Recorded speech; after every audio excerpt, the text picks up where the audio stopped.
Absolutely. Just want to say thank you guys so much for being here. MPH really started off just like an idea and a passion for mentorship.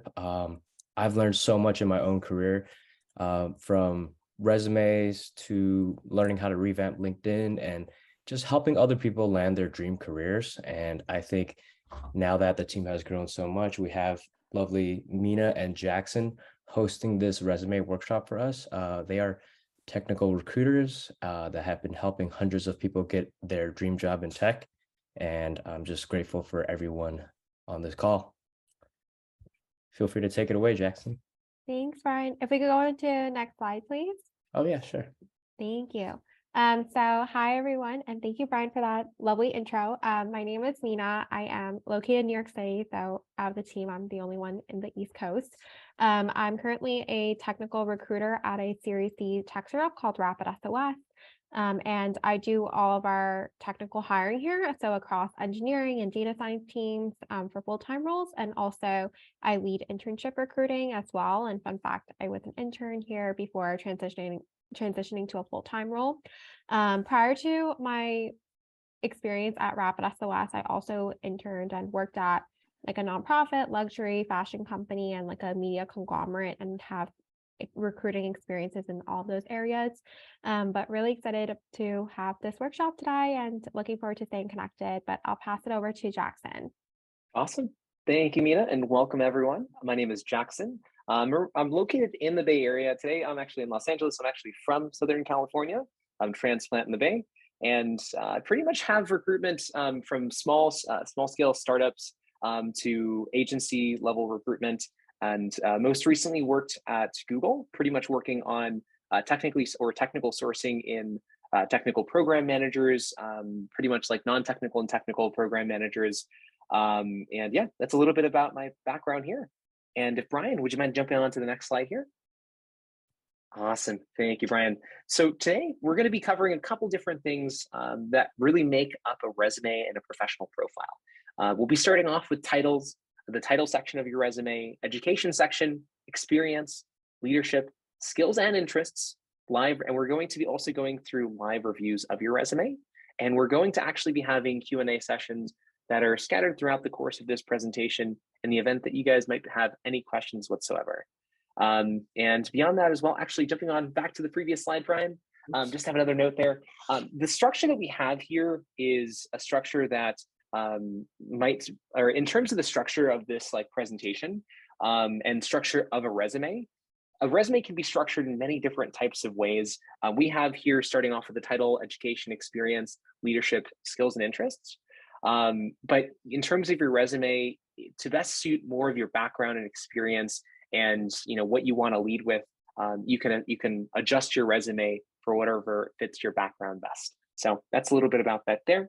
And with the next slide here, I'll go ahead and pass it over to Minna to talk about their general resume tips.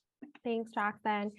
Before I go into resume tips, I first want to think about why a resume is important and why are we in this workshop today.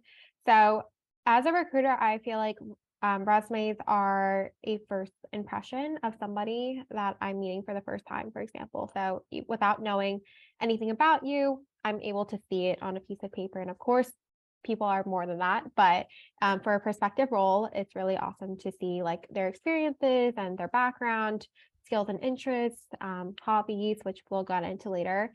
So really making sure that, you have a clean and consistent formatting, and also being able to convey your impact and what you've done in the past is really important, as this is, the first time you'll be presenting your skills and really market yourself for this prospective role that you're looking to go into.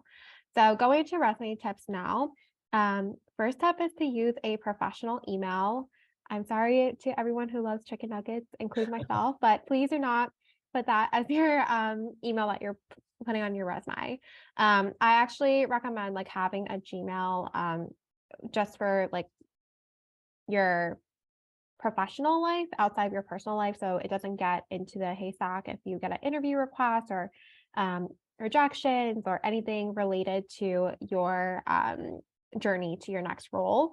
And using Gmail, you can also make sure that your profile has a profile picture, so it looks like more professional and there is a person behind your email. Next step is to use PDF format. Something that is a really big thing for me, because what you put in as an applicant and you see that your formatting looks great and everything, whether it's in Word or like a text file or anything else, sometimes doesn't show up for recruiters or hiring teams the same way that you're looking at it, unfortunately. So making sure that it's in PDF ensures that everyone's looking at the same thing and you're set on your formatting and whatever you want to convey. And the last tip that I have to share before turning it over to Jackson is to not use fancy resume templates for the most part. And we'll get into like why we don't like the 2-column resumes. But the ATS, the applicant tracking system, sometimes have a difficult time parsing your information and your experiences if it's not in the ideal format, which is more of like a single column resume. And we'll be sharing a resume template later on for you all to utilize. So that's why we would advise against it. But of course, if you're in like design or like more of a creative field, we could definitely see why you would want to present yourself more creatively outside of the standard resume template. But I'll turn over to Jackson for the rest of the tips listed here. Awesome. Thank you, Minna. And just to pick up right where Minna left off, I would say a resume is not a CV. CVs are commonly used in academia or in graduate level studies and overall, like, that whole space there. More so, resume is used as kind of a brief overview of your background, so that a company has an understanding, or any person in general has an understanding of your background and experience and what you have to offer. Oftentimes, when hiring managers and recruiters are receiving resumes and profiles, they just probably have a couple of minutes just to skim it over, just to understand if you have relevancy for a position they are trying to fill. And in today's day and age, where most job applications or job postings are receiving hundreds and hundreds of postings or applicants, it can be really challenging if your profile is very, very long and not straight to the point. And same goes with wordiness, really making sure that your resume is as concise, but as clear and to the point as possible, and very in line with what you're trying to sell yourself as in whatever kind of space that you're applying for. And then the final piece there, in terms of really making sure that you're utilizing your resume space well. One thing that you can do if your resume is trailing on to that second page, and one thing we mentioned earlier is, making sure that it is within that one page range.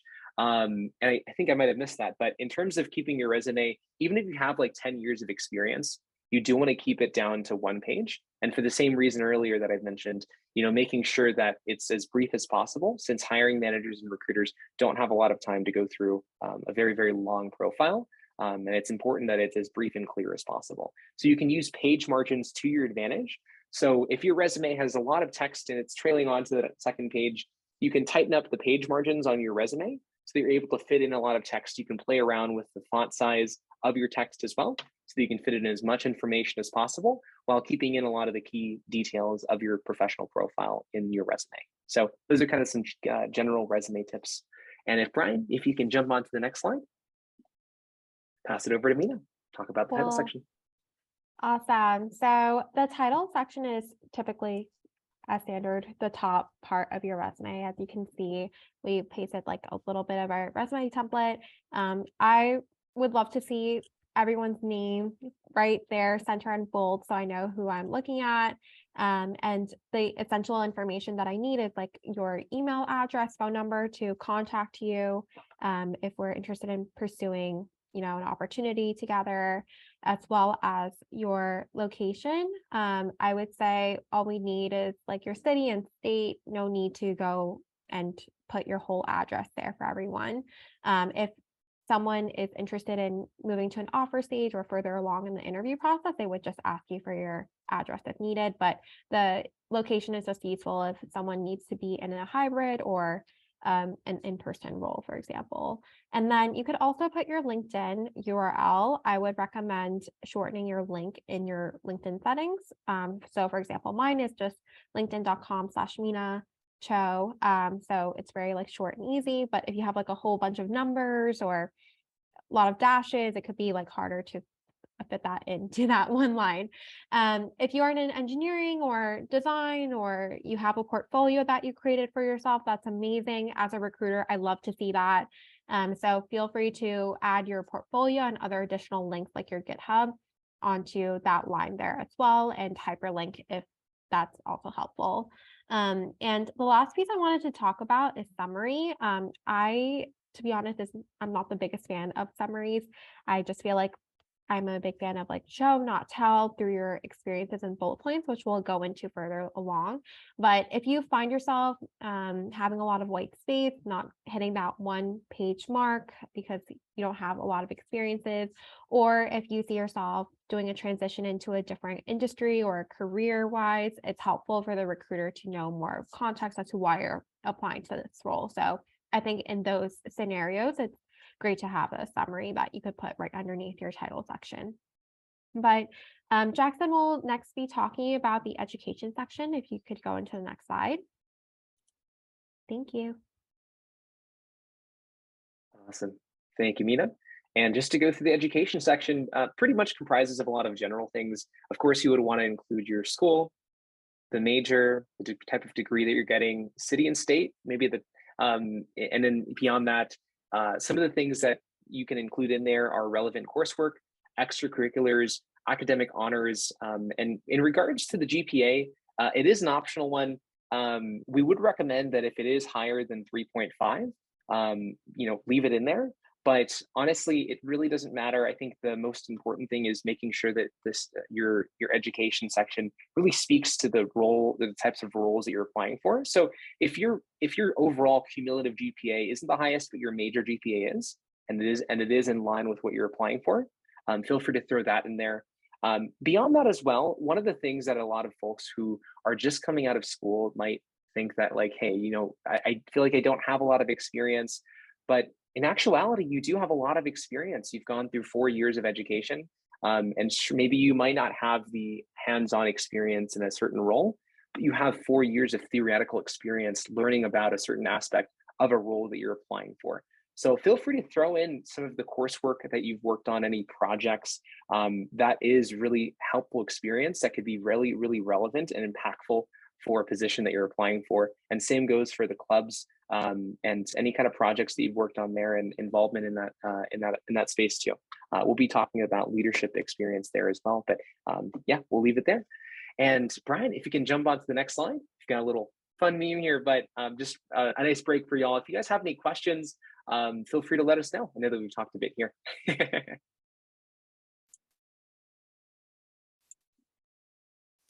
No problem if not.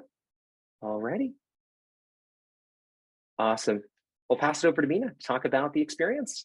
Thanks, Jackson. So before we go into our template or what we totally recommend for phrasing wise for your experience section, I think this is the bulk of what my attention goes to in a resume, aside from engineering. If you have certain languages or frameworks I'm specifically looking for, this is where my attention is going on for the most part. So I would make sure to be clear and concise. And remember, again, this is your first impression, and pretend the person looking at your resume doesn't know anything about you or your company or what you did. So you have to put that into perspective and make sure what you're saying on your resume is not just a list of duties that you've done, but actually impactful things, and share your accomplishments, because I know everyone does so much here. So definitely think about it that way. And also for formatting wise and consistency wise, using past and present tense for past and current roles. So if you are currently in that role, you could use present tense. So lead a team versus led a team if that was a past role. Also, make sure that you have continuity with the formatting wise across your resume with your education section and anything else your leadership and other sections that may be applicable. So spacing wise, it has to be the same dates. If you're putting a dash and there's a space in between the dash and the numbers of the year that you were there, it should be the same across that. The location and bullet points all should look uniform. Also, use metrics. Data is king. I really enjoy seeing metrics, and that kind of puts into perspective of, if a sales development representative did 150% over quota, that shows me a lot more than just I achieved my quota and more. That just stand out to me a little bit more and shows how much you've accomplished there. And another tip is to use keywords. So I also like looking at job descriptions of other companies with the role that I'm looking for. So for example, if I'm interested in like customer success, I would look at like different customer success manager roles and see what are the repetitive phrases that keep coming up, which seems like a lot of companies want this type of skill. Of course, only add that if that's applicable to your experience, but something to look out for and when you're doing your research. And also action verbs are like the first words that you see typically on a resume. And I think it's really important to have like strong action verbs. Don't downplay your experience at all. So if you are just saying like setting up, when you could say like coordinate or more impactful words like that, I would recommend like looking at action verbs, and you could just search it up and there's like lists of over 100 action verbs that you could look at. And then also ChatGPT is also a very hot topic with AI right now.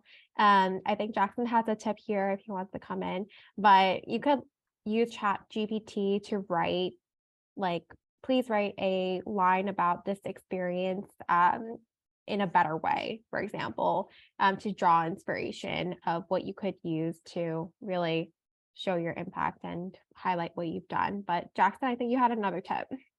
Yeah, thanks, Minna. And yeah, I mean, in terms of using ChatGPT, just an incredibly powerful AI platform. And one of the things that you can do if you're running into a wall of like just figuring out how to write a good line in your resume for a certain role, what you can do to draw inspiration is go to the job that you're trying to write the experience line for, and pull up the job's description, copy the description, and go in ChatGPT and say, write me a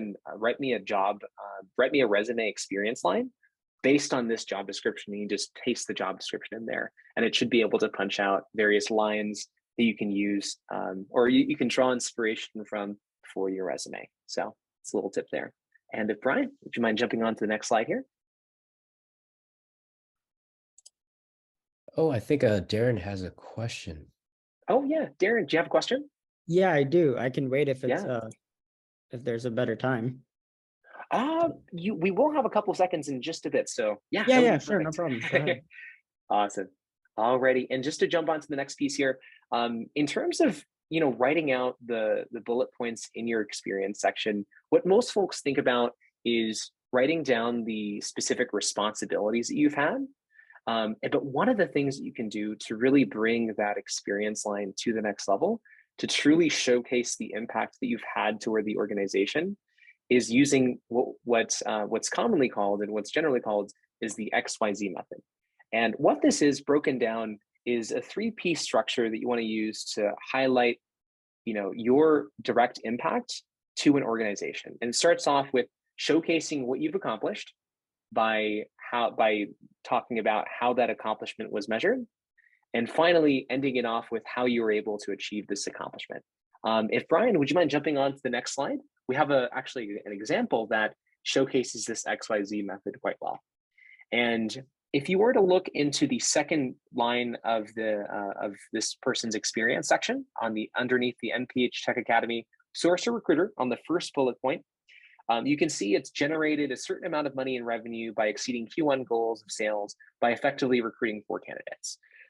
This shows this impact by the first section where they've generated a certain amount of money in revenue for this company by exceeding the Q1 goals, how it was measured, by talking about their responsibilities and effectively recruiting these 4 candidates.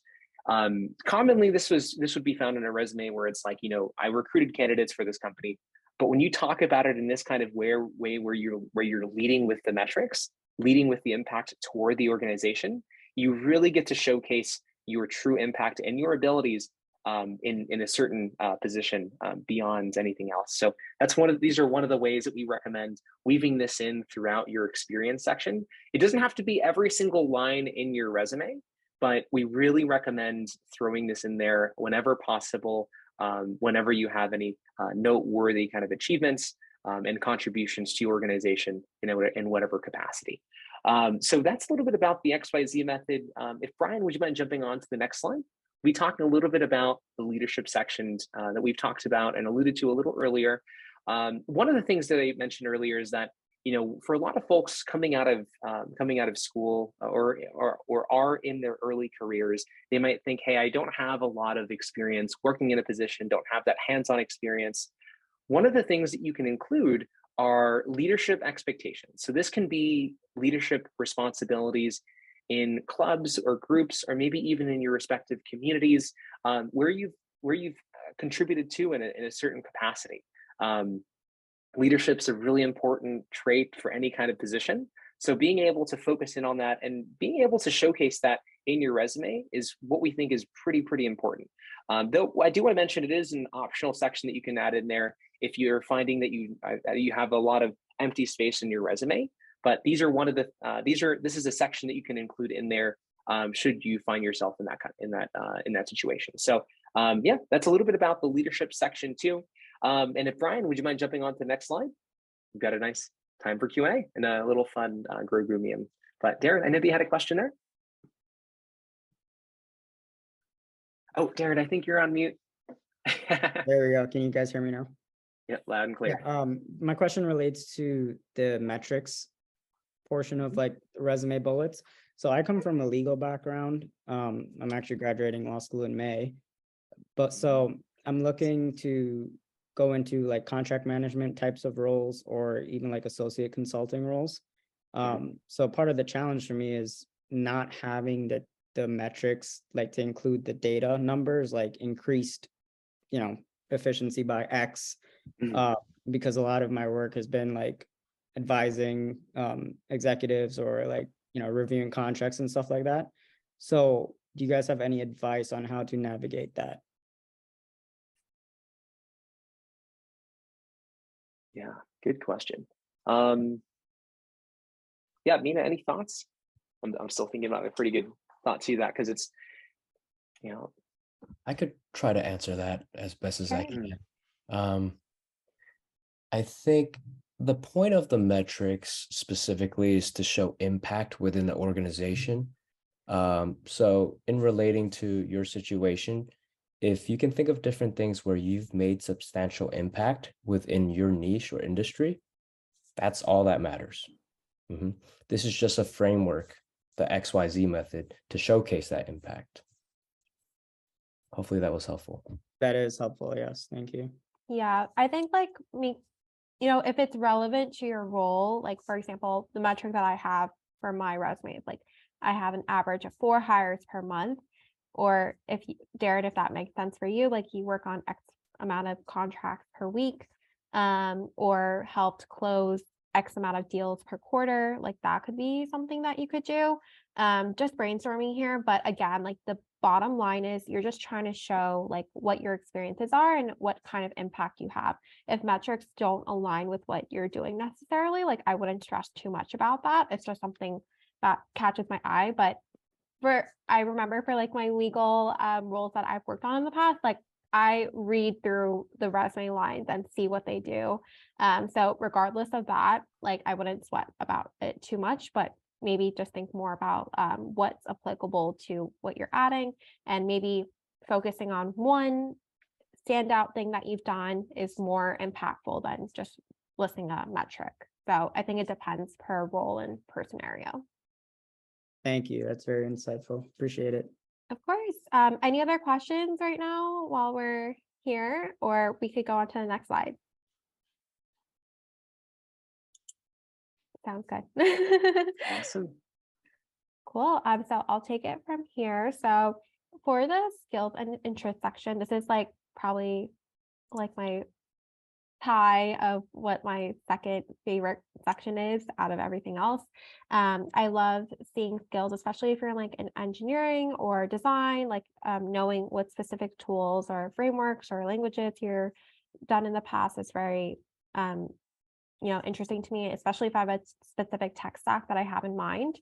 For everyone else, like any tools that you use, like Salesforce, HubSpot, or even like Microsoft Suite or Google Suite is also pretty cool to see on the technology side.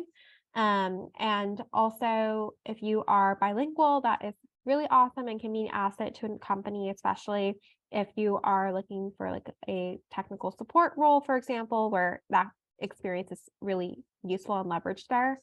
So feel free to list that as well. And of course, if it's like conversational, you could put it in parentheses, or if you're like proficient, you could put that in there as well if it's like different levels. And my favorite part is also interest. So I'm a huge advocate for this, like show who you are outside of work. And I've connected with multiple interviewers in the past on like my interests, like latte art or playing Fortnite, or that I'm a huge foodie. And they ask me like, what's my favorite restaurants in New York City, for example, or my favorite type of food. So just being able to have some conversational topics that, recruiter or like a hiring manager or anyone else looking at your resume can just like bring up and talk to you about. And I would recommend like filling that up to the end of the line if you can in general, to eliminate white space. And I'm sure everyone has a lot of interests that, might not seem interesting to you, but just put on there because it shows that you're human at the end of the day, as we all are, not just pieces of paper like resumes. So that's it for the skills and interest section. So I'll pass it over to Jackson to cover over some resume templates or examples. Awesome. Thank you, Minna. And plus one of that, like including interests in your resume are so important. Like when folks go into interviews, sometimes it can be a very nervous kind of conversation. But when you introduce and have things on a resume that maybe an interviewer can relate to, like for example, like let's say you have Fortnite in your resume and the interviewer is a huge fan of it. You can spend maybe a couple of minutes in the interview talking about that, and it'll calm a bit of your nerves down and you'll have a smoother interview. So definitely include those things on there. It'll add a bit of fun color on there, and it's super important. Awesome. Well, just to go through these resumes, these are beautiful resumes. They look awesome.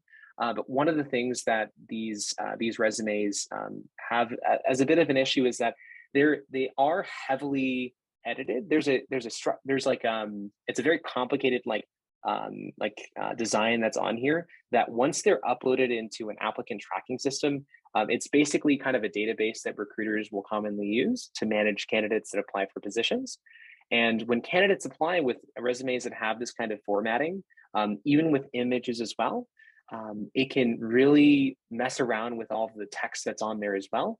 And on our end, it'll basically jumble up everything and we won't be able to see some of the details behind these applicants. So certainly recommend having a more simpler format. Minna will be talking about and showcasing a resume format that we really subscribe to that's quite simple, but really is able to get through a lot of the ATS systems, and generally, a lot of the ATS systems as a whole. So beyond that, one of the things that these resumes have are 2 columns. We do recommend having a single column just to reduce, just because it reduces a lot of the valuable space where your accomplishments, but overall your experience sections in your resume, the experience section, other parts of your resume as well. When you have kind of a split column resume, oftentimes it can tighten up a bit of the sections here. So if you have a lot of like work experience text, it can get a little bit wordy and kind of really busy. So it becomes a little bit of a challenge to really get the full gist of your resume. So we really recommend keeping a nice vertical single column formatted resume. Beyond that as well, oftentimes we'll find a lot of skill bars that are on resumes, and we really recommend against adding skill bars. It's honestly a lot better to have just your skills listed in your resume. So you're able to include a lot more skills. And like Minna has talked about, having skills in your resume is so important because when a lot of recruiters and companies are on the search for talent, they're pulling a lot of the skills from these job descriptions and some of these keywords and searching them on resumes. So the more that you have of those specific skills, the better. And having skill bars really limit that. In addition to that, you're also grading yourself on how proficient that you feel like you might be. But for example, like let's say you have Google Suite listed on there, and you have it as like a half proficiency or 50%, even though your 50% may far surpass what they're even looking for. So don't undermine your true potential by including skill bars on your resume.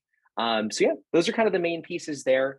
And jumping on to the next slide here, we're going to be going through a live review to show you guys one of your resumes. I think a couple of the folks that we have aren't in this call, but we'll still be going through 2 resumes and yeah, giving you guys a live review of some of the things that we'll be looking for.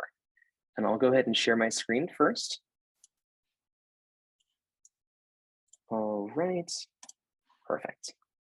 Alrighty, can you guys see my screen? Yeah. Perfect. Alrighty, fantastic. And so we have Mohammed's resume on here. Fun fact, I actually worked with Mohammed in my first ever role over in Southeast Asia in Kuala Lumpur. So really good friend of mine. But starting off at the top, one of the things that I've noticed on his resume here, let me go ahead and open up this toolbar. Sometimes we'll come across resumes that have their title section aligned in this kind of formatting. We really would recommend aligning that underneath you, your name and maybe even your title that's listed there in a horizontal format, just because you lose a lot of this valuable space that you can add your work experience or even elaborate more on really important skills that you want to have in your resume.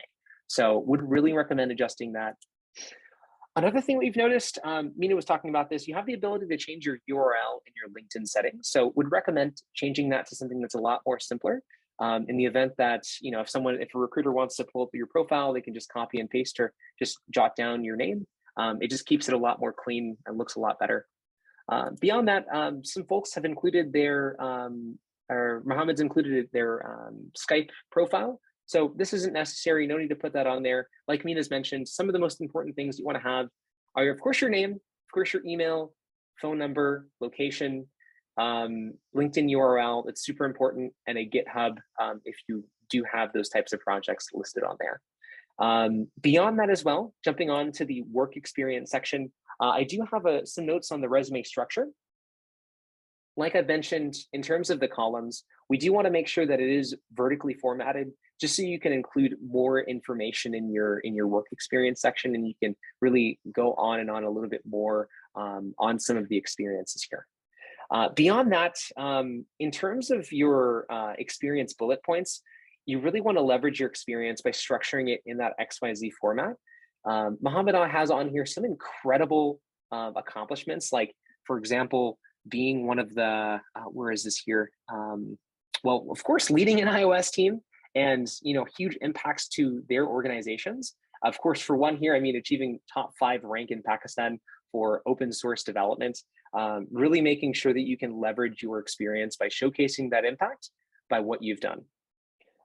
Beyond that as well, in terms of the structure of the resume, it can really vary from person to person. One of the things that we'll recommend, I would say maybe leading out with the education section, following up, actually leading out with the experience section, following it up with the education section, then with the skills, languages, and then interests. So that's one format that we would recommend.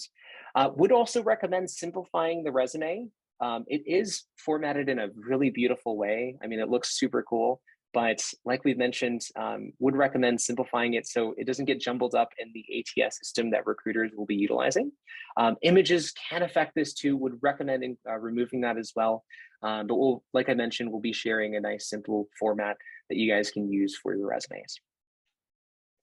In addition to that, really love that Mohammed has skills on their resume, would recommend expanding on this a lot more. But of course, making sure that the skills that you're putting on there are skills that you have proficiency in, not just skills that you feel like, oh, you know what, I should put this so I get my resume accepted, but making sure that you have as many skills on there. You can go to job descriptions of roles that you're really interested in, and making sure that your skill section and even your work experience section has that information. So that's a bit about the skills section there. Beyond that, in terms of the additional experience section, you do come across resumes that do have this additional piece. Honestly, would recommend removing this section when you're constructing your resume. Would recommend, of course, in general, including a couple of positions that relate to the type of role that you're applying for and is most recent. If hiring teams are interested in your previous experience and want to look into your background a bit more, they can ask you directly or check on your LinkedIn. Your resume kind of functions. I would say that like a resume sort of functions as like a hook to your background.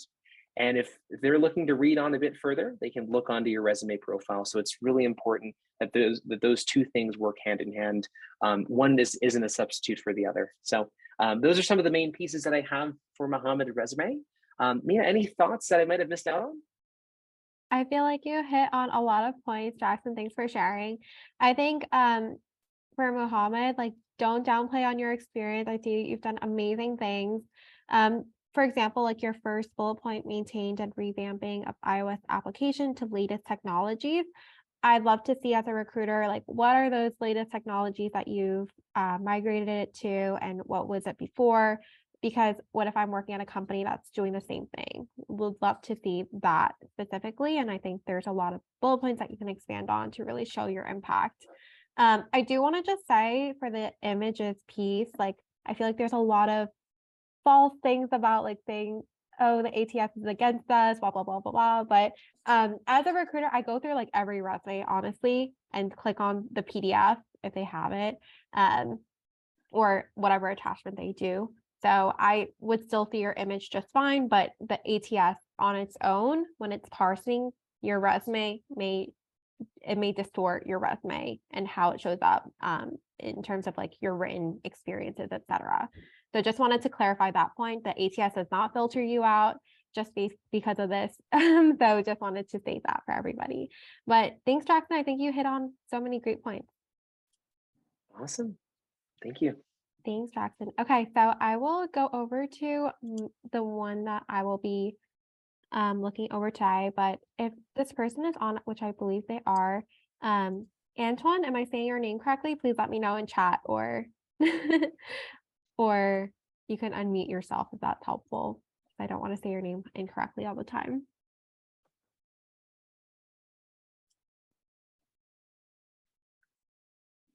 If not, no worries. But going on to Antoine's resume, so as you can see here, I also did something very similar with Jackson. But the first comment I have is that I love that your name is so easy to see and it's bolded. It stands out compared to the rest of your resume. And for the title section, I would recommend that it's in one line and easy to see for the recruiter. And as I said before, would just recommend Cameron SC as your address and omit the rest. And if the recruiter is interested in knowing more about your address, they'll ask you for sure later on in the process. I would recommend putting like vertical lines in between your address, email, and phone number and making sure it's centered. Also, if you would like to add your LinkedIn URL, that would be great. And you can shorten it, like I said before.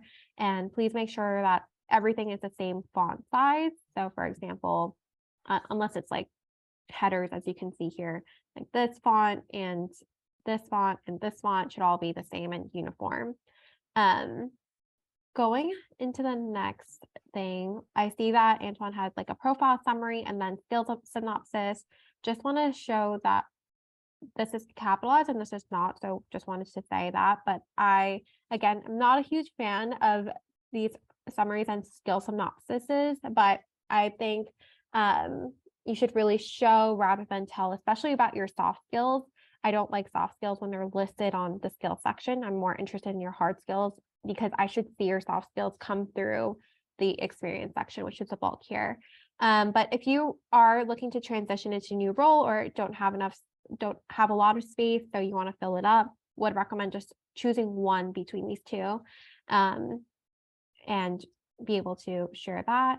And for the education section, if you are like further along in your career and you're not a new grad or and looking for an internship, even for myself, I graduated like 2021. So I actually put my education section behind my experience section because you want to put what the recruiter should notice first at the top. Same for your bullet points, actually, which is a tip I didn't mention earlier. Like, put your most exciting bullet points that you want everyone to see at the top versus the bottom. So it's the same here. If I don't think that's relevant compared to your experience, which really makes you stand out as a candidate. And I would take out the 3 years right here and omit dates if you would not like to share it. I also omit my graduation dates. I feel like if you're looking for an internship, definitely have that on there, as graduation dates are a qualification you must have to qualify for those internships, or if you're applying to a new grad role, but it's up to you and your preference. And please also specify like the type of degree, if it's like a BBA, BS, or BA degree, or even master's, that also shows more about your education. And the importance of making sure it's consistent formatting with the rest of your resume, as shown here in the experience section. So everything should be uniform again. For the experience section, I just want to say, first of all, I love the stats that you listed here, like increase the number of qualified leads by 200%, 50% here. It really stands out to me. And you could also reframe it using the XYZ method if you'd like, but also really important to ensure consistent formatting with dates, periods, and spacing, because also like your resume is your first impression. So it shows like, are you detail oriented? It's like, that's part of your first impression. So if you're putting a period here, would put a period across all bullet points, or just take that out in general. And also there's like a comma in between these dates. So would make sure there's enough spacing in between those, and really try to like showcase your accomplishments and your impact, not just a list of duties. That's just a general tip for everybody. And I personally like to decrease white space as much as possible. Personally, because I want to give as much context to whoever's reading my resume, because they don't know who I am. So think about it from that perspective. In terms of like some of the bullet points, you've done amazing work. I'd love to learn more. And I think if you have the space here, for example, this bullet point says like, you developed, led, trained, and managed branch employees with sales strategies that increase the number of qualified leads. I'd love to know what sales strategies you worked on, or if you want to choose just one that you can focus on to share with the person that's reading your resume. That could also be very impressive and show what you've done there, and use like really powerful action verbs in order to showcase that. And I'd love to also see a skills and interest section, my second favorite section. So we'd love to know like what tools you've used in the past, and any interest that you have as a human and person that maybe I would be friends with or coworkers with. And you could also put your awards and certifications into a bullet point, and I'll show how that could look like at the end. And in general, I really think like keeping consistent formatting is important. I see that there's like a different font here. So just something to be mindful of. And I always recommend for everyone, have like a second look, like a second pair of eyes to look at your resume that maybe doesn't know your job history that much, and is able to give you these tips and show you things that you may not know because you look through your resume so many times and know your job history already. So those are my general tips in terms of review. And I also created like a resume for you, Antoine, using the template. I just copied and pasted what you've already had there, but just for you to visualize like what it could look like with the formatting that MPH is providing. And I put your name and what I mentioned earlier about like the vertical bars and your title section, your profile summary, put it there, and then professional experiences with these types of formatting with city, state, and the dates, and then your education here, and then skills and interests down here, along with the awards and certifications. And I left everything else linked, so I'm sure you have so much more to add here in order to make your resume like one page and really show who you are and your accomplishments, but just wanted to share this piece. But I know that Jackson and I covered so much, and those are the resume reviews we'll be doing today. But if you have any questions, we have like about 12 minutes for any questions you all have. So feel free to unmute yourself or put it in chat. But before we go into the Q&A section, I just wanted to also highlight that we have a lot of services here at MPH as well to help you with your resume and resume reviews or interview tips, etc. So feel free to check us out on our website, which Brian will link there.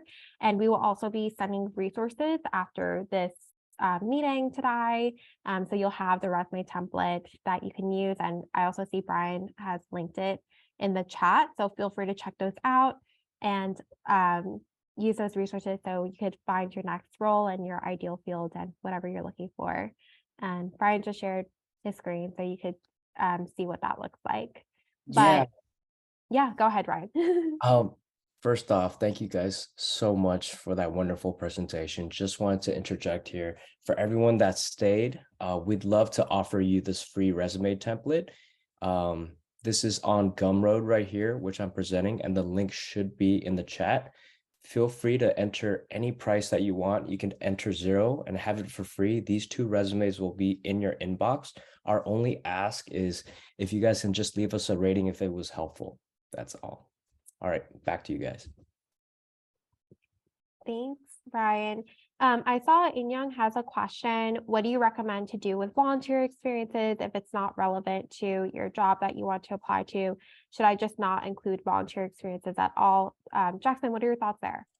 Yeah, good question. I would say, in terms of highlighting your experiences, I feel like you can, it's all really, when you have experience sections in your resume or adding in any kind of things in there, you can really market your experiences in a kind of way that suits what you're applying for.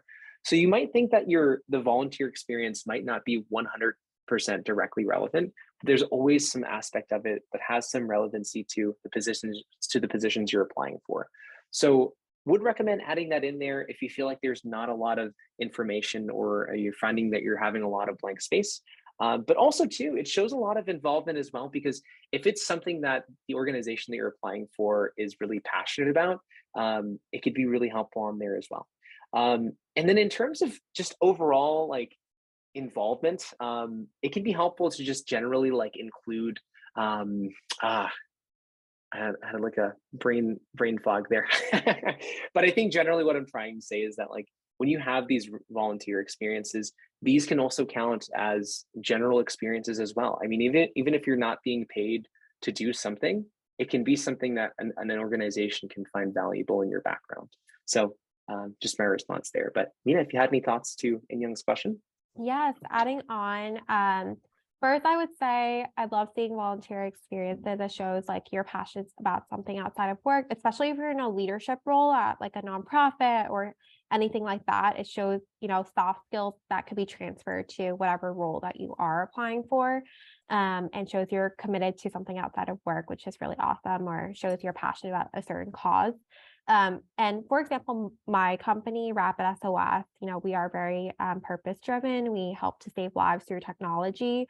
So if I see someone's volunteering at American Red Cross or is an EMT on the side as a volunteer, like that really stands out to me and shows that they're somehow like passionate and like connected to our cause already, which shows some interest. So that also stands out to me. So I would definitely recommend, if you have space for it, of course, if you feel like your experiences just take up the most and it's more important for your reader to know your experiences versus your volunteering, feel free to do that. But also another thing is that I always check my applicants like LinkedIn profiles if I'm interested in them anyway. So I would also just see that on your profile, which maybe might be an upcoming workshop that we could talk about there too. So that's what I would say, In-Young, but thank you so much for your question. Cecilia also asked, if you include a tool section in your resume, would you recommend only including tools that might be relevant to the positions you are applying for? I'm wondering like what type of tools you're referencing to. I feel like if it's a software or like a tool like that, I think that's pretty relevant. Like for example, I'm in recruiting. I put Canva on my resume because I create like flyers and promotional material. So that's also something that's not normal, but is a plus to some people if I have to create that in my next role. And if you're an engineer, like I didn't say this before, but having like your languages that might not be applied to the specific role, but if you're knowledgeable in that and you don't know the background context of the company, if they're going to use that in the future and migrate towards like, for example, like from HubSpot to Salesforce, like that's really applicable, or any other languages, like it shows your depth and like breadth of your experiences. So that's what I would say about that. But Jackson, any thoughts there? Yeah, plus one of what you've mentioned, I think making sure that you're prioritizing the tools that are relevant for the position first. And if you're finding that you have more real estate in your resume to include more of those tools and experiences, or those tools specifically, I think it's still very important to add that in as well. Like you mentioned, like if a company is looking to migrate to a new type of technology, and the tools and the experience that you have might be in line with that, it can be really helpful to add that in there. So yeah, awesome. Well, Cecilia, thank you so much for that question. We have another question from Lindsay. Can you repeat the tip about using ChatGPT? I think it's a tip earlier on constructing experience lines in your resume, but what you can do if you're finding that you need some more inspiration for writing specific lines and bullet points, is you can go to the job description of the role that you've worked in, or for the role that you're writing the experience line for, copying the job description like in its entirety, going to ChatGPT and writing and asking ChatGPT, write me a resume experience line based on, and then you just paste the job description in there, and it will write you a couple lines of a resume or a resume experience line that you can use or take inspiration from directly into your resume. So that's a tip that you can use in there, even for your summary line or a couple different bits and aspects of your resume, just to take some inspiration, but making sure that you're adding a little bit of color and a little bit of you in your resume. But thank you so much for that question, Lindsay. We have another question from Gokul. Do you guys encourage us to copy and paste our resume sections into online applications where we have to add work experience, education, and etc. anyways? Or do you recommend we edit it slightly since it's another chance to discuss our accomplishments? That's a good question. I would personally say, honestly, I mean, if you're applying to a lot of positions and they're just asking you for your work experiences, your resume should reflect the breadth of your contributions in any kind of specific role. So you can go ahead and paste it in there as long as it is comprehensive of your experience in any kind of position that you've worked on. But you can also too apply it, or you can also too paste that or create your own description, including also any additional accomplishments as well. But in essence of time, I think that like if you're applying for many positions, you can honestly just copy and paste, but you can also throw some color in there if it is relevant for the position you're applying for. Yeah, any thoughts on that, Minna? Yeah, I think it's like you can upload your resume and then put in and like copy and paste. Like they ask for your experience, even though it's redundant because you're already uploading your resume. I would just make sure in general, like as a best practice, if you're really, really interested in a role, like just tailor your resume towards it as much as you can. Of course, like not lying about your experience at all, but if you can gear towards like certain skills that they're looking for, which you can notice on the job description, like just altering it in general and then copy and pasting it would be my recommendation. Awesome. But thanks, Jackson. And Isaac has a question. How can I ensure my resume doesn't come off as a red flag? I'm a recent grad from May 2021, and I have had 2 full-time roles since then at 10 months and 7 months each. My most recent role was cut short due to tech layoffs. Is there a way to best prevent this, or is there another way to talk about it in an intro call? Is that the best way? So first of all, so sorry to hear that you were affected by tech layoffs. That stinks. In terms of my tips for this, I think on your LinkedIn and also on your resume, you can note that you were affected by COVID layoffs, for example. If you put it like, let's say, the company or the role you're in, you could do like a vertical bar and say that you were laid off. So it makes it clear to the person that's reading your resume that you're affected by that. And I have like a lot of empathy for that. And I'm not going to judge anyone that was laid off due to the unfortunate market. So that's what I would say there. And also definitely you could bring it up in the intro call with the recruiter and just let them know. But Jackson, do you have any tips on that too? Oh yeah, I mean, plus one of what you've mentioned, I unfortunately too I've experienced a layoff as well. And yeah, I think in general, you can feel free to apply it or note that on your resume and on your LinkedIn. And if a company has a problem with it for something that is completely out of your control, it's not a company that you want to work for. So that's one of the main things that we would want to mention. But yeah, that was super comprehensive, and I hope that answers your question, Isaac. All righty. And we've got another question from In Young.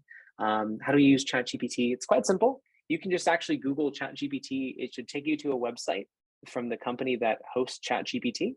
And then you can click on an additional link there, and it should lead you to like a login page to access ChatGPT.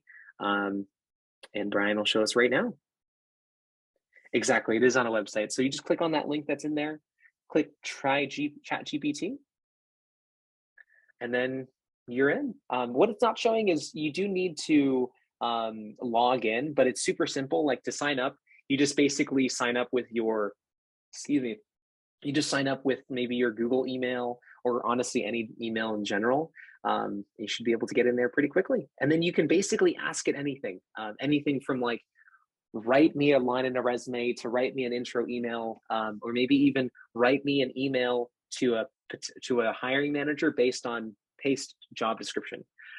So super powerful thing. lot of automation like tools that you can use to support and leverage in your job search. So yeah, it's ChatGPT. Awesome. And I just want to also note, like, ChatGPT is AI and it's not at the level of perfection yet. So just double check what it says, and take it with a grain of salt before you put on your resume or on your LinkedIn or whatever. But yes, and I think we have one last question from Kanari. Are you going to help review more resumes as well later, maybe one-on-one? So on MPH, on our website, which we can link there, feel free to book a consultation call and we can discuss further there. But we also offer resume reviews and resume revamps. So we could use our MPH template in order to revamp your resume and work with you one-on-one in order to do that. Thanks, Kanari. But I think we are at time now, but thank you all so much for joining. We appreciate it. It's been a great time chatting with you all. Feel free to follow us at your MPH on Instagram, on LinkedIn, and we have so much more exciting content coming up regarding to helping find your dream job in tech. So we're happy to help there, and feel free to also email at the email that Brian listed at info@mphtechacademy.com. But Jackson, any final words? Thanks for hopping in, everyone. And if you guys have any other questions, you can reach me and Minna at our respective LinkedIn accounts at our names here. Would love to connect and chat with you guys a bit further. But other than that, happy Thursday, everyone. Have a great rest of your week, and talk to you guys soon. Yeah, take care. Have a great weekend, everyone. Thanks, Thank you, everyone. Take care, y'all.